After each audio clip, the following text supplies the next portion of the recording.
FM 89.1, Radio Universidad. Bueno, hablábamos un poco en la apertura y seguramente mañana nos vamos a referir a esto más extensamente porque se viene un 8 de marzo en donde desde hace un tiempo ya en nuestro país se ha instalado el paro de mujeres, igual está instalado en todo el mundo, claramente, pero se ha como institucionalizado, ¿no? Sí, claro. Y se generan varias marchas, asambleas, cuestiones que tienen que ver con las principales problemáticas que vinculan a las mujeres, ¿no? Obviamente. Y en este contexto va a ser algo particular, ¿no? Ayer comentábamos un poco también los dichos de Javier Milei sobre el aborto, sí, ¿no? Como una forma de picantear la previa en este 8M. Hoy también fue el vocero presidencial Manuel Adorni quien salió a decir que se les descontará el día a aquellas mujeres que decidan realizar este paro de la administración estatal. Y bueno, para hablar de eso y también un poco de este clima de época que charlábamos al principio, estamos en comunicación con Lucy Caballero. Ella es socióloga, integrante del colectivo Ni Una Menos, en la previa de esta marcha de la mujer o el Día de la Mujer convocado para mañana. Hola Lucy, ¿qué tal? ¿Cómo te va? Acá Mauro Jardón te saluda, estoy con Cami Sansi, con Gastón Napoli. Un gusto saludarte, gracias por atendernos. Hola, ¿qué tal? Un gusto también para mí.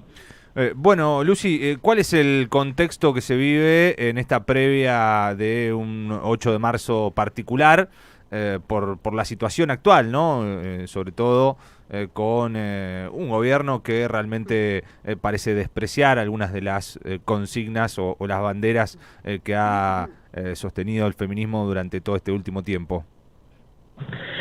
Bueno, es un contexto sumamente preocupante, inédito también, como vos decís, es la primera vez que hay un gobierno gobiernos que no han cumplido o no han tenido perspectiva feminista, o eso ha habido muchísimo en la historia, pero que nos hayan señalizado de esta manera como enemigas.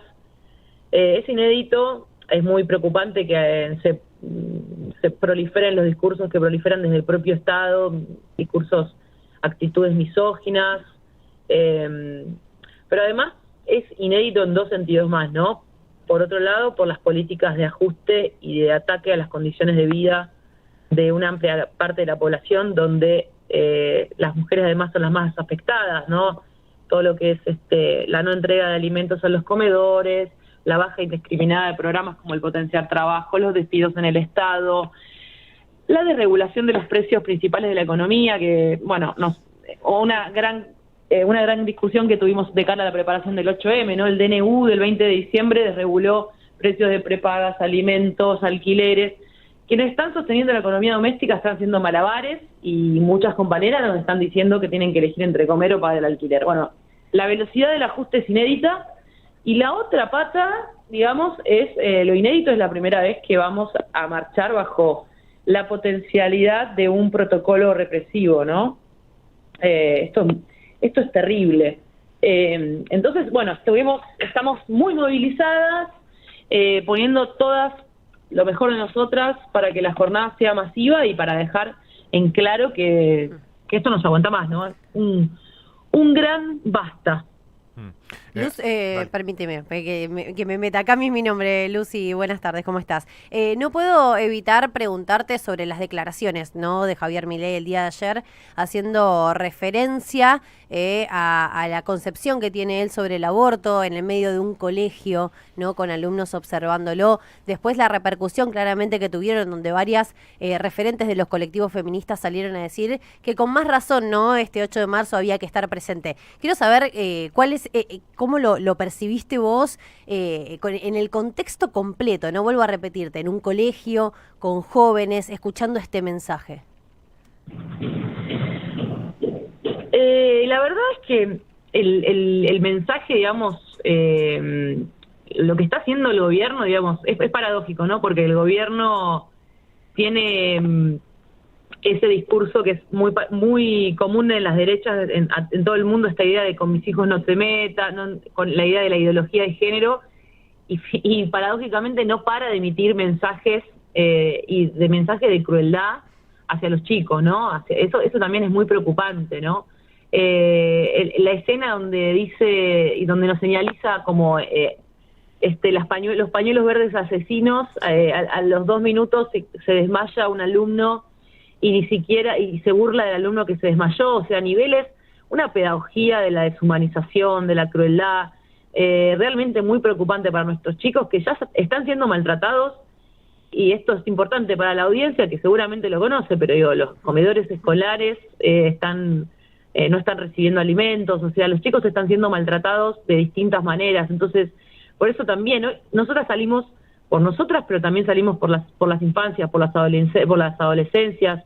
Eso es muy importante, ¿no? Poner una política, frente a esa política de la crueldad, esa pedagogía, proponer otra cosa, ¿no?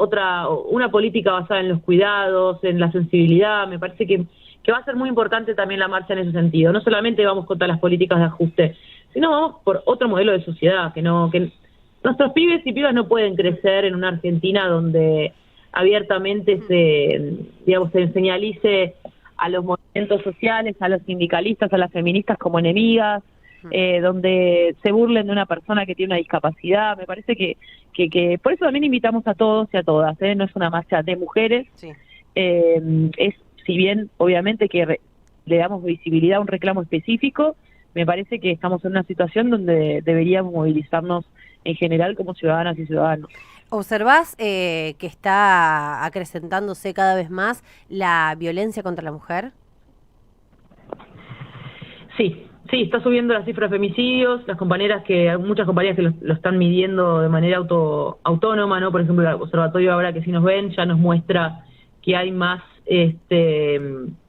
femicidios este año que el año pasado, a la misma altura del año. Y esto hay que entenderlo, ¿no? La verdad es que los femicidios no tienen una sola causa, pero tienen mucho que ver con la precariedad de la vida. Claro. Cuando las políticas de ajuste son tan agresivas, empiezan a generar un crecimiento de la violencia horizontal, es decir, una violencia no contra los de arriba, sino entre nosotras y nosotros. Se precarizan los vínculos familiares, los vínculos barriales, crecen otros delitos también, y la precarización extrema hace subir los femicidios claramente por la afectación que hay en los hogares, por la afectación de la calidad de vida, pero también porque las mujeres no tienen autonomía económica. Hoy, para salir de un hogar donde hay violencia, pensemos cuánto dinero tendrías que tener para decir, me voy a alquilar otra casa y me busco un trabajo que me permita vivir en otro lugar, ¿no? Es casi una situación de lujo pensar en alquilar otra casa con tus hijos o tus hijas para salir de una situación de violencia. Entonces, si no hay autonomía económica, tampoco se puede salir de las violencias. Y después ni que hablar cuando vamos a pensar lo que tiene que ver con las políticas más específicas de erradicación y prevención de las violencias, donde nosotras estamos en contacto permanente con esas áreas. Y bueno, la mayoría de sus trabajadoras están con incertidumbre laboral. Entonces estamos con esa, digamos, triple causa que hace subir la violencia: mayor precariedad en los barrios, mayores niveles de violencia, un Estado que se retira de sus funciones en términos de prevención de las violencias y disminución de las brechas de género, y un ataque a las condiciones de vida que hace que pensar en autonomía económica para escapar de las violencias sea utópico. Ahora, Lucy, estamos hablando con Lucy Caballero, socióloga, referente del colectivo Ni Una Menos. Como socióloga también te pregunto, porque hay, por un lado, esta cuestión de la que estamos hablando, la bajada del Estado, en algún sentido, y si querés un poco también en todo el mundo con el avance de las ideologías más conservadoras, más de derecha. Pero, ¿qué pasa en la sociedad? Eso es, la bajada del Estado a la sociedad, ¿es la sociedad o una parte, ¿no? Que también vio el ascenso de un feminismo en un momento y que salió en contra de eso? ¿Cómo se puede explicar el fenómeno? Más allá, digo, si lo entendés vos, de parte de una bajada del Estado hacia la sociedad, o viceversa también. ¿Cómo entiendo, perdón, porque en una parte se cortó, cómo entiendo el fenómeno de el avance de la ideología de derecha, me refiero no solamente a los gobiernos y no solamente en Argentina, pero también cómo se ha calado eso, ¿no? Desde la política hacia la sociedad, o si la sociedad también, o un sector de la sociedad, en revancha o en venganza al ascenso de un feminismo, digo, no sé, para pensarlo, consulto a vos que tal vez lo tenés más claro y más estudiado, ha también surgido desde la sociedad, no tanto desde el Estado. Ahora te entendí perfecto porque se había cortado justo en la parte donde vos decías el avance de... Sí, es un fenómeno, es una gran pregunta que tiene muchas explicaciones, ¿no? Por un lado tenemos que entender que los movimientos de ultraderecha no son una cuestión solamente en Argentina, aunque Argentina tiene su singularidad, están pasando en todo el mundo y tiene que ver con una situación de crisis de el modelo neoliberal, ¿no? El modelo neoliberal genera malestar, las democracias no dan respuesta y la derecha se transformó en ultraderecha en términos de cuál es la respuesta que le da a eso, ¿no? Se propone, frente a un malestar que te dan políticas neoliberales, te propone focalizar tu bronca en los migrantes, en el caso de Europa, acá en Argentina, en los referentes de la economía popular, en las feministas. Es una forma de elaboración política por derecha de una crisis que hay a nivel mundial con las políticas neoliberales, que han llevado a que gran parte de la población tenga trabajos precarios, esté bajo la línea de la pobreza.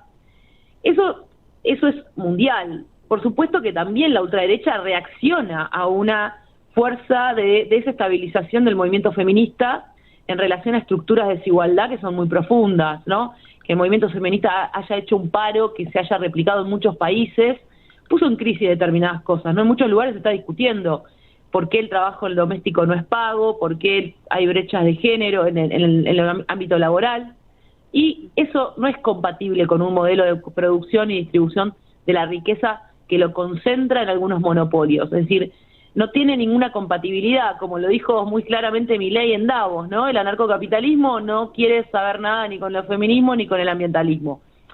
Entonces, creo que responde a distintos fenómenos. Ahora, cuando vas a mirar la singularidad de nuestro país, te encontrás que esta ultraderecha se conforma tomando estos elementos globales, es decir, el antifeminismo como una especie de vector de aglutinación de las derechas, ¿no? Es lo que tienen en común todas las derechas, y se monta sobre un malestar existente en Argentina hace muchos años ya, de, bueno, no llegar a fin de mes, la inflación constante, el agotamiento de las alternativas políticas disponibles, y construye, digamos, este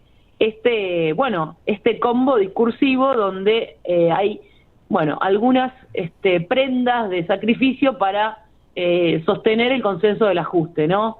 Un día son los referentes de los movimientos sociales, las feministas, y con eso se va, digamos, de alguna manera ganando tiempo. Pero creo que tiene que ver con una forma en que está sucediendo en todo el mundo de una manera de procesar una crisis de representación, de legitimidad de las políticas neoliberales, dando una respuesta por el lado de la ultraderecha, ¿no? Uh-huh. Y lo último, Lucia, agradeciéndote por tu tiempo. Mañana, ¿cómo va a ser, si es que ya están seguramente organizado el movimiento, la marcha, cómo se va a diagramar, esto que teniendo en cuenta lo que decías vos acerca del protocolo, si es que también en algún momento se dijo que el protocolo era para desanimar la movilización, ¿no? Si es que vos sentís que hay algunos sectores desanimados o sentís que hay gente con más ganas de salir incluso. Mira, hay todo lo que nombraste. Hay muchas ganas de salir, las asambleas de preparación del 8M fueron masivas, hay mucha gente con mucha bronca, con mucho malestar, que no quiere estar más en la casa. También hay miedo de compañeras a que les sigan dando de baja los programas sociales, hay miedo de la represión, y yo creo que mañana va a ser masivo, ¿no? Va a primar las ganas de movilizar. Argentina es un pueblo que ha tenido una gran tradición de movilización y no creo que la gente o que quienes tengan ganas de movilizar se queden en las casas. Pero bueno, es cierto que entre todas las preocupaciones que tenemos en la organización le tenemos que sumar problematizar el miedo que sentimos, ¿no? De cara a la movilización. Uh-huh. ¿Y cómo se va a dar? ¿Cómo va a ser esa organización? Sí. 16 horas concentramos en Congreso, algunas compañeras van a movilizar desde 9 de julio a Congreso, nos encontramos todas a las 17, a las 18 se lee el documento y a las 19 desconcentramos. También desde las 16 en la plaza de los 2 congresos habrá verdurazo, hoyazo, intervenciones artísticas, feria del libro. Bueno, va a haber distintas cosas hasta el horario de la lectura del documento, que es a las 18. Pero todo previsto, por lo menos, con marchas en la calle. Sí, todo con marchas en la calle, exactamente. Porque según, o por lo menos si se aplica este protocolo del Ministerio de Seguridad y como se vino aplicando, la respuesta va a ser tratar de conducir esa movilización hacia las veredas. Sí, por supuesto que depende de la masividad, ¿no? Depende, obviamente, si es muy masivo, no sé, es más un problema de ellos en realidad. Nosotras obviamente intentaremos estar en la vereda como podamos, pero bueno, si eso excede el lugar para movilizar, tendremos que ocupar la calle. Muy bien. Un beso grande, Lucy, gracias. Un abrazo grande, chau. Lucy Caballero, socióloga, integrante del colectivo Ni Una Menos. Mañana estaremos atentos a lo que suceda a partir de las 4 de la tarde, cuando comiencen estas actividades, la posterior marcha, lectura del documento a las 6. Así que te estarás enterando de todo lo que suceda aquí en el... Desde la Universidad Nacional de La Matanza, Radio Universidad FM 89.1. Siempre cerca.